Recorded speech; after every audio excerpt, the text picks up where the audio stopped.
تحریک حقوق داؤد خیل جو کہ شہر کی عوام کے حقوق اور سیمنٹ فیکٹری سے عوام کو بنیادی سہولیات فراہم کرنے کے لیے میدان میں آئی ہے۔ اس کے زیر تمام ورکرز کنونشن کا انعقاد کیا گیا، جس کا مقصد عوام کو تنظیم کے لائے عمل اور اب تک ہونے والی کارکردگی پیش کرنا تھی۔ اس تقریب کے مہمان خصوصی کفایت اللہ خان ایڈوکیٹ اور ٹیچر ملک غلام عباس تھے،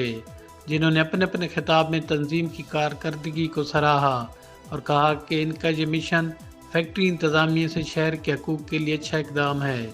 جبکہ مسکین اللہ خان صدر یوتھ موومنٹ اور شہرباز خان صدر تحریک حقوق داؤد خیل نے تقریب کے شرکاء کو شہر کے حقوق کی فراہمی کے لیے اتحاد کرنے کی اہمیت پر زور دیا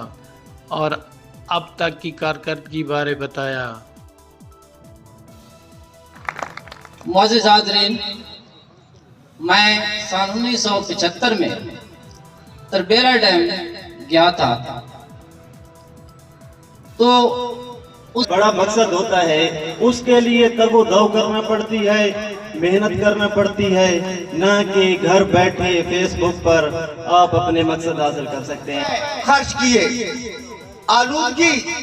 کینسر، دمہ ہمارے حصے میں، اور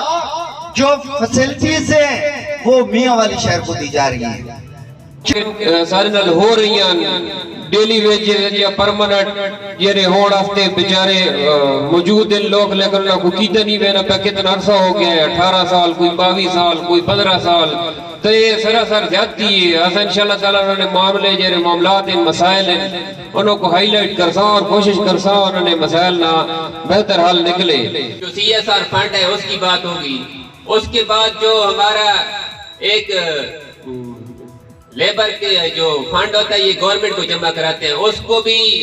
یہ جو ہے نا 2% یوز کر سکتے ہیں لوکل کمیونٹی کے لیے، اس پر بھی بات ہوگی۔ جیسے سر غلام عباس بات کر رہے تھے کہ کول فائر پاور پلانٹ، اس پر کبھی بھی کمپرومائز ہم نہیں کریں گے انشاءاللہ۔ جہاں تک تعلق ہے مزدور کے، جو اس وقت چاہے سیمنٹ فیکٹری میں ہیں یا ایگری ٹیک میں، بہت برے حالات ہیں۔ مزدور کے لیے کتابوں میں قانون تو موجود ہے، لیکن فیلڈ میں اس کا کوئی عمل نہیں۔